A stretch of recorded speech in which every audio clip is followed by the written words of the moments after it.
Templeton Gap is an AVA. We are technically in the Willow Creek District AVA. These AVAs were set aside by the Paso Robles Wine Alliance a handful of years ago. Templeton Gap, is a great area. The coastal influence that we get is fantastic. So during the day it can be 105, and then at night it cools down to 65. So that huge diurnal shift really helps de-stress the vines at night, and it's great for winemaking. How far from the coast are we here? We're only about 15 miles as the crow flies. It might take 30 minutes to get there, but when it's hot over here, it's cool over there. So we'll jump over there for a taco in the middle of the summer and enjoy the cool weather.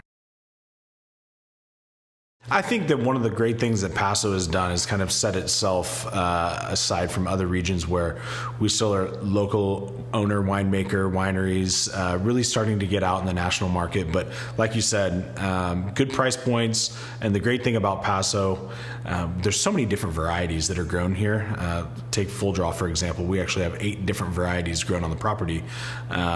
And so it's just very diverse in winemaking styles, price points, and it's just a fun area to be a part of.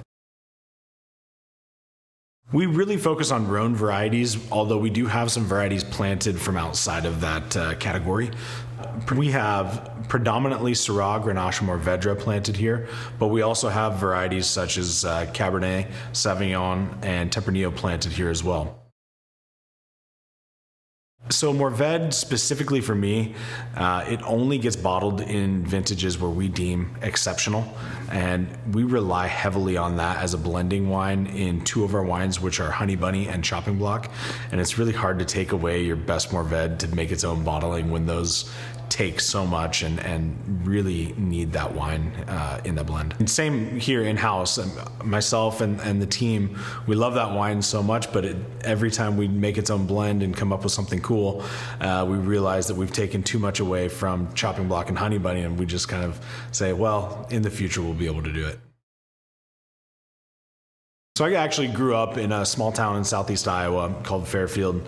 Went to Iowa State University, but one of the things that is big in Iowa is archery.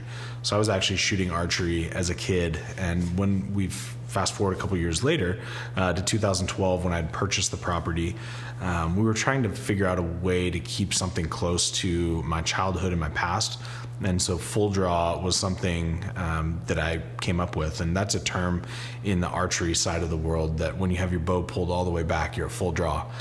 And so it was something I'm very family-oriented and personal person, so that was something that would be important to me to keep incorporated. The whole idea makes me quiver. Oh, God. That's twice in 2 days. Twice. I've got to use that. Yeah, that's a good one. I'm so sorry. No, it's all good. Yeah, so we actually have a different name and a different piece of artwork for each of our labels. We found that in Paso, we're actually able to kind of be a little more creative with our labels than other regions. So in 2016, when my wife and I were making our first vintage, we said, okay, now that all the wine's in barrel, we're happy with it, what are we going to do with our labels? And we were in a small town in Colorado walking through and saw a painting very similar to Honey Bunny, which is a P-40 Curtiss, which was a fighter plane from the 1940s in World War II.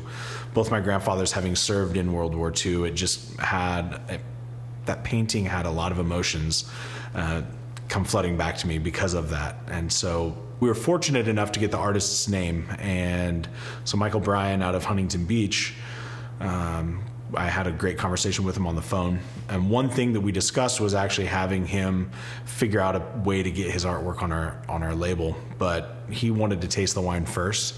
And I said, well, why would you want to do that? And he said, I'm not going to let you put my beautiful artwork on a crummy wine. And I'm putting it very politely, but he had some colorful words to say, which were fantastic. But we had lunch with him and had a great time. And he actually ended up commissioning the piece of artwork, which is hanging downstairs for my wife and I. So the name Honey Bunny came from my grandmother, my Grandma Rose. I called her and said, hey, what was a cute blonde like you nickname back then? She said, Honey Bunny. So that's why we named the plane and the wine. Really, that's how it started. It was a family that liked wine. We're Irish Catholics, so we drink and reproduce usually in that order, so there's a lot of us. But as a kid, I just remember having huge family gatherings. I was blessed enough to have a small town, small community, but my grandparents from my dad's side of the family, 2 of his brothers, and we all had cousins our age, similar age range. And so every family gathering was, I don't want to call it a party, but there was always empty wine bottles on the counter and in the recycling bin the next morning. But that's really how I got into it. I remember having a glass of wine with my dad and one other gentleman, and he said, "Hey, come try this." So I had a sip of it, and I was just blown away. I might have been 19 at the time. Started asking a ton of questions, and I said, "I get why you guys drink this stuff now." And he goes, "Why else would we drink it?" And I said, "Well, for the after effect." He goes, "Well, we're not in high school. We're not drinking Busch Light and Jack Daniels." I said, "That makes sense." But it actually happened to be a very prominent, famous wine, which is Chateau de Beaucastel from 1989. And ever since I had a sip of that wine, I was just hungry for information, and that's kind of how it started. You can buy a 6-pack of wine, you have one of those bottles, and you're sharing it with your spouse or a friend, and then the next time you open that bottle a couple of years later, you say, "That one time I had this great experience." And so, I mean, that's one of the things I really do love about wine, is it connects you in a moment of time, but also with friends, family, and close people that you hold dear to you. Oh, man. Some people would say I haven't actually lived a real life. Went to Iowa State University. I studied political science. If you asked my dad or my mom, they would say probably beer, football, and girls. So a little bit different outlooks. But I actually ended up my last 2 summers off from Iowa State living in a small town in Colorado called Carbondale. There's a wine shop there called the Catherine Store, and the owner, who is Rhonda Black. We got connected when I was 19 or 20. I happened to go into her wine shop with my dad, and we started talking about some of the bottles on the shelf, and the owner, Rhonda, came up and said, "How old are you?" I said, 20. So she said the day I turned 21, I had a job. So my last 2 summers off of school, I worked for her at her wine shop. And that's really what drove me to wanting to learn more about wine itself. So I started talking about harvest internships, and she and another gentleman, Steve Humble, out there, who I'd come to know, actually started reaching out to wineries in Paso because I loved Rhone varieties, and they said, "You have to try the wines from Paso." And so I tried some of the greats from around here and just was floored. So I actually ended up getting an internship at Booker Vineyard, which is immediately adjacent, in 2011. At the end of my internship at Booker, Eric Jensen, owner winemaker, asked what I was doing long term, and I had no idea. I mean, I'm 23, 24 at the time, and he offered me the assistant winemaker and vineyard manager job, which I held for 6 years. So from 2011 through 2016, I was at Booker.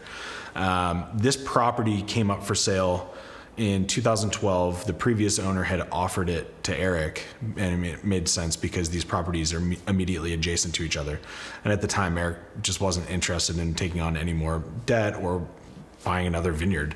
And he looked at me and said, "If there's any way you can figure this out, you've got a passion, you work hard, I think you can make this work. You know what the soils do, you know what the fruit does."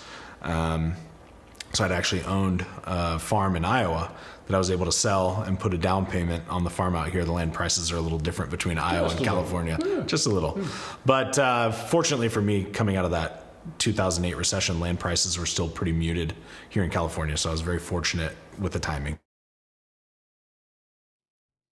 Our website is fulldrawvineyard.com, and another way you can reach out to us is through Facebook and Instagram as well. And our phone number is 805-712-4412. Feel free to reach out anytime, and someone from our team will take care of you.